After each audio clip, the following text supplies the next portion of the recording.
الحمد لله وحده، والصلاة والسلام على من لا نبي بعده ولا رسول بعده ولا معصوم بعده ولا أمة بعد أمتي ولا کتاب بعد کتابی اما بعد۔ انتہائی واجب الاحترام، قابل صد احترام بزرگان دین، نوجوانان اہل سنت، السلام علیکم ورحمۃ اللہ وبرکاتہ۔ گزشتہ حدیث جبرائیل کے آخری سوال اخبرنی عن الساعہ کے بارے میں کچھ باتیں ہمارے سامنے آئی تھی، اور ایک حدیث کا تذکرہ ہوا تھا کہ حضرت عبداللہ ابن مسعود رضی اللہ عنہ نے علامات قیامت کے سلسلے میں اللہ کے نبی علی نبینا وعلیہ الصلاۃ والسلام کا فرمان نقل فرمایا کہ ان من اشراط الساعۃ ان یکون الولد غیظا کا تذکرہ آیا تھا، اور اس میں یہ بات آئی تھی کہ اولاد ماں باپ کے لیے غیظ و غضب کا سبب بنے گی۔ محدثین نے اس سلسلے میں دو آرائیں ذکر فرمائی کہ جس میں سے پہلا تذکرہ گزشتہ ہوا تھا کہ وہ کم سے کم اولاد رکھیں گے، وہ زیادہ اولاد کو اپنے لیے ایک تکلیف کا سبب سمجھیں گے، اور اس سلسلے میں غیر اسلامی خیالات جو ہے اس کی وجہ سے وہ لوگ کم سے کم اولاد کو رکھیں گے۔ حالانکہ یہ سراسر غیر اسلامی تصور ہے۔ اگر اللہ نے صحت کی دولت سے مالا مال فرمایا ہو تو آدمی کو چاہیے کہ یہ جو ہے افزائش نسل جاری رکھے اور نسل بڑھانے کی فکر کرے، زیادہ سے زیادہ جو ہے بچوں کو۔ اللہ کے نبی نے بھی فرمایا کہ ایسی عورت کا انتخاب کرو جو زیادہ بچے جننے والی ہے، تو اس کا خاص خیال رکھنا چاہیے۔ لیکن یہ غیر اسلامی تصور کی وجہ سے ہم اپنی اسلامی تعلیمات کو نہیں چھوڑنا چاہیے۔ اور دوسری بات جو محدثین نے فرمائی کہ اولاد غیظ و غضب کا سبب بنے گی، وہ یہ کہ نافرمان اولاد ہوگی، اپنے ماں باپ کا کہا نہ مانے گی، جس کی وجہ سے ماں باپ تکلیف کی وجہ سے یہ کہیں گے کہ کاش کہ یہ اولاد ہوگی نہیں۔ حضرات صحابہ اکرام رضوان اللہ تعالی علیہم اجمعین کے سامنے جب یہ بات آئی تو اس وقت یہ تصور تھا ہی نہیں کہ ماں باپ کی نافرمان اولاد ہوگی۔ حالانکہ اللہ تعالیٰ نے جو ہے والدین کے سلسلے میں جو طریقہ کار اختیار فرمایا کہ جہاں اللہ تعالیٰ نے اپنی عبادت کا تذکرہ کیا، اس سے ملا کر ہی ماں باپ کے ساتھ حسن سلوک کا تذکرہ فرمایا۔ شاید گزشتہ دنوں یہ ان آیات کا میں نے تذکرہ کیا تھا کہ اللہ تعالیٰ نے فرمایا کہ وَاعْبُدُوا اللَّهَ وَلَا تُشْرِكُوا بِهِ شَيْئًا، کہ اللہ کے علاوہ کسی کی عبادت نہیں، کہ اللہ کے علاوہ کسی کو شریک نہیں ٹھہرایا جائے گا، اور اس سے ملا کر ہی کہا وَبِالْوَالِدَيْنِ إِحْسَانًا کہ والدین کے ساتھ حسن سلوک کرو۔ اور فرمایا قُلْ تَعَالَوْا أَتْلُ مَا حَرَّمَ رَبُّكُمْ عَلَيْكُمْ أَلَّا تُشْرِكُوا بِهِ شَيْئًا۔ یہاں پر بھی اللہ تعالیٰ یہ کہہ رہے ہیں کہ اللہ کے علاوہ کسی کو شریک نہیں، اسی سے ملا کر کہہ رہے ہیں کہ وَاعْبُدُوا اللَّهَ وَلَا تُشْرِكُوا بِهِ شَيْئًا، کہ سے ملا کر کہ وَبِالْوَالِدَيْنِ إِحْسَانًا کہ والدین کے ساتھ حسن سلوک کرو۔ اور ایک جگہ فرماتے ہیں کہ وَقَضَىٰ رَبُّكَ أَلَّا تَعْبُدُوا إِلَّا إِيَّاهُ کہ اللہ کے علاوہ کسی کی عبادت نہیں، اللہ کے علاوہ کسی کو شریک نہیں، ملا کر فوراً تذکرہ فرماتے ہیں کہ وَبِالْوَالِدَيْنِ إِحْسَانًا، یعنی جہاں اللہ تعالیٰ نے اپنا تذکرہ فرمایا کہ میری عبادت ہونی چاہیے، میرے ساتھ کسی کو شریک نہیں ٹھہرانا چاہیے، اس سے ملا کر ہی والدین کے ساتھ حسن سلوک کا فرمایا۔ اور پھر اللہ کے نبی علیہ الصلاۃ والسلام نے فرمایا کہ ماں باپ کی دعا اولاد کے حق میں اس طرح قبول کی جاتی ہے جس طرح ایک نبی کی دعا امتی کے حق میں قبول کی جاتی ہے۔ اور مزید فضائل کا تذکرہ کرتے ہوئے اللہ کے پیارے حبیب صلی اللہ علیہ وسلم نے فرمایا کہ اگر فرمانبردار اولاد اپنے ماں باپ کو پر نظر ڈالتی ہے اور پھر فرمانبردار اولاد جب اپنے ماں باپ پر نظر ڈالتی ہے تو اس کو ایک حج مقبول کا ثواب عطا کیا جاتا ہے۔ تو حضرات صحابہ کرام نے سوال کیا کہ یا رسول اللہ، دن میں ہزاروں بار نظر پڑتی ہے تو کیا ہزاروں ثواب ملے، ہزاروں حج کے ثواب ملیں گے؟ تو اللہ کے نبی علیہ الصلاۃ والسلام نے فرمایا ہاں ملیں گے۔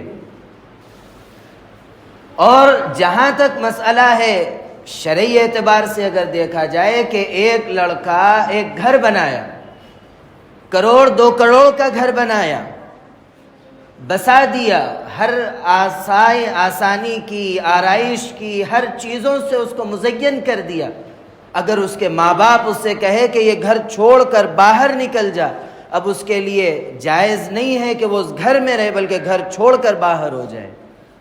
یہ ماں باپ کی فرمانبرداری جو اولاد کو سکھائی گئی قرآن اور حدیث کی روشنی میں، اسی لیے جو لوگ اپنے ماں باپ کی فرمانبرداری کرتے ہیں تو جہاں اللہ کے پاس اس کا اجر و ثواب، جہاں اللہ کے پاس اس کا بہترین بدلہ ہے ہی ہے، لیکن دنیاوی اعتبار سے اللہ رب العزت اس شخص کو فرمانبردار اولاد کی نعمت سے بہراور فرمائیں گے۔ اگر کوئی شخص اپنے ماں باپ کی نافرمانی کرتا ہے، ان کو برا بھلا کہتا ہے اور اپنی انا کے سامنے ان کی باتوں کو چھوڑ دیتا ہے، ان کی نافرمانی کرتا ہے اور اپنی کم عقل کو عقل کامل سمجھ کر ماں باپ کی بات کو ناقص اور ناکارہ سمجھتا ہے، تو پھر وہ انتظار کرے کہ بہت جلد جب اس کی اولاد آئے گی اس کے ساتھ اسی طرح کا سلوک کرے گی۔ ارے جو ماں باپ کھلائے ہیں، پلائے ہیں، بیماری میں اپنی نیند کے ساتھ، اپنی اولاد کی نیند کے ساتھ اپنی نیند کو پورا کرتے تھے، اگر اولاد رات بھر جاگتی ہے تو ماں باپ بھی رات بھر جاگ رہے ہیں، اولاد بے چین ہے تو ماں باپ بھی بے چین ہیں، کوئی ضرورت پیش آ جائے تو بے چین ہونے والی ذات ماں باپ کی ذات ہوتی ہے۔ جب یہ تمام چیز اس کے ساتھ کرتے ہوئے جب اس کو ایک مقام پر پہنچاتے ہیں، پڑھا کر لکھا کر، یہی اولاد پھر اگر ماں باپ کو آنکھ دکھاتی ہے تو سوچئے کیا گزرتی ہوگی۔ یہ اس وقت سمجھ میں آئے گا جس وقت آپ کی اولاد آپ کے ساتھ یہ سلوک کرے گی، اس وقت سمجھ میں آئے گی کہ اس وقت کیا تکلیف ہوئی تھی ماں باپ کو۔ اسی لیے جو ماں باپ کا مقام ہے اللہ نے دنیا میں آنے کا جو ذریعہ بنایا ہے وہ ماں باپ کو بنایا ہے، اسی لیے ان کا احترام، ان کی عزت لازم و ضروری ہے۔ اگر کوئی شخص نافرمانی کرتا ہے تو وہ یاد رکھے وہ اس کا شمار ان بدبخت لوگوں میں ہوگا جو علامات قیامت کا ذریعہ بن رہی ہے۔ اور پھر اللہ کے نبی علیہ الصلاۃ والسلام نے ایک حدیث میں یہ بھی ارشاد فرمایا کہ اگر ماں باپ ناراض ہیں تو وہ اپنے رب کی رضا حاصل نہیں کر سکتا ہے۔ باپ کی رضا کے اندر اللہ کی رضا مخفی ہے، پوشیدہ ہے، اسی لیے ماں باپ کا احترام لازم و ضروری ہے، کرنا چاہیے۔ اللہ رب العزت ہم سب کو توفیق عمل نصیب فرمائے۔ جن کے ماں باپ گزر گئے ہوں ان کے لیے کیا ہے؟ ان کے لیے یہ کہ ان کے جو ساتھی ہے، ان کے جو دوست احباب ہے، ان کے ساتھ اٹھنے بیٹھنے والے جو لوگ ہیں، ان کے ساتھ حسن سلوک کا معاملہ کرے اسی طرح کا جس طرح کہ وہ اپنے ماں باپ کے ساتھ کرتے ہوں، اسی طرح وہی درجہ ان کے دوست احباب کے ساتھ بھی کرنا چاہیے۔ ایک واقعہ ہے کتابوں میں ملتا ہے کہ حضرت عبداللہ ابن عمر رضی اللہ عنہ ایک راستے سے گزر رہے تھے، ایک بوڑھے شخص سوار تھے، وہ بھی گزر رہے تھے۔ جیسا حضرت عبداللہ ابن عمر رضی اللہ عنہ کی نظر پڑی وہ فوراً کھڑے ہو گئے، اور پھر جب وہ صاحب گزر گئے اس کے بعد حضرت عبداللہ ابن عمر رضی اللہ عنہ آگے بڑھے تو ان کے ساتھ جو لوگ موجود تھے انہوں نے سوال کیا کہ آپ کیوں رک گئے تھے ان کو دیکھ کر؟ تو انہوں نے حضرت عبداللہ ابن عمر رضی اللہ عنہ نے جواباً فرمایا کہ وہ میرے والد عمر ابن خطاب کے ساتھ بیٹھا کیا کرتے تھے، ان کی محفل میں آیا کرتے تھے۔ یہ احترام ماں باپ کا تو ہے ہی ہے، لیکن ان کے ساتھ ملنے جلنے والے احباب، ان کے پاس آنے جانے والے احباب کا بھی یہ احترام ہم کو ملتا ہے۔ یہ اسلامی نظام، اسلامی تعلیمات کا یہ اثر ہے کہ اللہ کے نبی علیہ السلام نے اور اللہ نے ہم کو یہ مبارک تعلیمات سے بہراور فرمایا۔ اسی لیے احترام لازم و ضروری ہے، اور جو لوگ گزر گئے ماں باپ ان کا دوسری ذمہ داری یہ ہے کہ ان کے لیے ایصال ثواب کا اہتمام کرے۔ روزانہ اپنے لیے کچھ پڑھتے ہیں تو اپنے ماں باپ کے لیے بھی کچھ ضرور بھیجنے کا اہتمام کرے۔ کم از کم ہفتے میں ایک مرتبہ ان کی قبر پر جائے، وہاں جا کر فاتحہ پڑھ کر آئے، ان کو سکون ملتا ہے اور وہ انتظار میں رہتے ہیں۔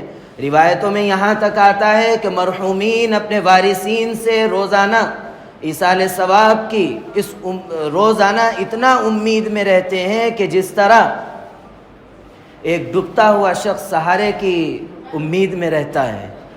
اسی لیے اہتمام کرنا چاہیے۔ اور دوسری جو اللہ کے نبی علیہ السلام نے علامات قیامت کا تذکرہ فرمایا وہ یہ کہ بارشیں ہوں گی، لیکن وہ بارشیں ٹھنڈک کا سبب نہیں بنیں گی۔ بارشیں ہوں گی، رکیں گی، تب بھی گرمی ہوگی۔ آج صورتحال پر نظر ڈالیے کہ آج ہم کس دور سے گزر رہے ہیں۔ ان ادوار کو دیکھ کر، ان حالات کو دیکھ کر ایسا محسوس ہوتا ہے کہ اب دنیا اپنے اختتام کی طرف جا رہی ہے۔ اسی لیے ہم سب کی ذمہ داری ہے کہ اپنے اعمال کو، اپنے کردار کو، اپنے اخلاق کو بہتر سے بہتر بنائیں، کیونکہ کل جناب نبی کریم علیہ السلام کے سامنے جب ہم پیش ہوں تو ہم اپنے اچھے اعمال کے ساتھ پیش ہوں۔ اللہ رب العزت توفیق عمل نصیب فرمائے۔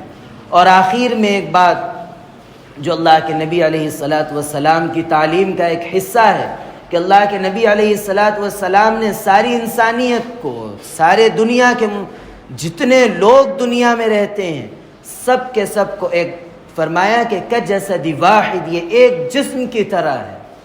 اگر جسم کے کسی حصے میں درد ہوتا ہے تو دوسرا حصہ بھی اس درد کی وجہ سے متاثر رہتا ہے۔ اگر انگلی میں چھوٹی سی چوٹ لگ جائے تو دماغ تک متاثر ہو جاتا ہے، دل و دماغ پریشان کن حالات سے گزرنے لگتے ہیں۔ ایسا نہیں کہ انگلی کو ہوا دوسرے ہاتھ کو کیا فرق، لیکن سارا جسم متاثر ہوتا ہے۔ اسی طرح ساری دنیا کے مسلمان ایک جسم کی طرح ہے۔ اگر دنیا کے کسی خطے میں مسلمانوں کے ساتھ کوئی معاملہ پیش آتا ہے ظلم و زیادتی کا تو دوسرے علاقے کے مسلمان بے فکر نہ بیٹھے کہ میرے ساتھ تو کچھ نہیں ہو رہا ہے۔ ان کی بھی یہ ذمہ داری ہے کہ ان کے لیے جو ممکن ہو کر سکے۔ جو حالات چل رہے ہیں دنیا کے مختلف خطوں کے اندر، خاص طور سے فلسطین کے اندر، تو ان کے لیے کچھ نہیں کر سکتے تو نہیں کر سکتے، کم از کم دعا تو کر سکتے ہیں۔ ان کے لیے دعاؤں کا اہتمام کرے کہ اللہ رب العزت ان کی مدد فرمائے، ظالم کو نیست و نابود فرمائے، تباہ و تاراج کر دے۔ اگر ان کے ضمن ہدایت نہ ہو تو اللہ رب العزت زمینوں کو پھاڑ کر ان کے اوپر آگ کی بارش برسا کر ان کو تباہ و تاراج کر دے۔ اللہ رب العزت میرے کہنے اور آپ کے سننے کو قبول فرمائے۔ اللہ رب العزت کہنے، سننے، لکھنے، پڑھنے سے زیادہ عمل کی توفیق عطا فرمائے۔ عمل کی باتوں پر عمل کرنے، بچنے کی باتوں سے بچنے اور عقیدے کی باتوں پر عقیدہ رکھنے کی توفیق عطا فرمائے۔ آمین۔ وآخر دعوانا ان الحمد للہ رب العالمین۔